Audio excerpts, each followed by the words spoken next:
Good day everyone! So for today's video, biyaheng Dahika naman po tayo. A 7-kilometer stretch of open beach surrounded by coconut trees, fine and white sand, and powerful waves. Isa ito sa mga tourist spots na kailangan mong mapuntahan lalo na kung nasa Mati City ka. Gusto mo makapunta dito, magrenta ka lang sa aming van. Comment lang below. Maganda po ditong mag-relax kasi malamig. For only 100 pesos per head entrance fee, may libreng table and chairs ka na.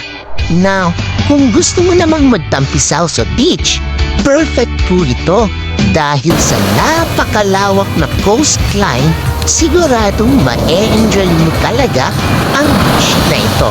So ano pang hinihintay nyo? Arat na dito sa Mati City.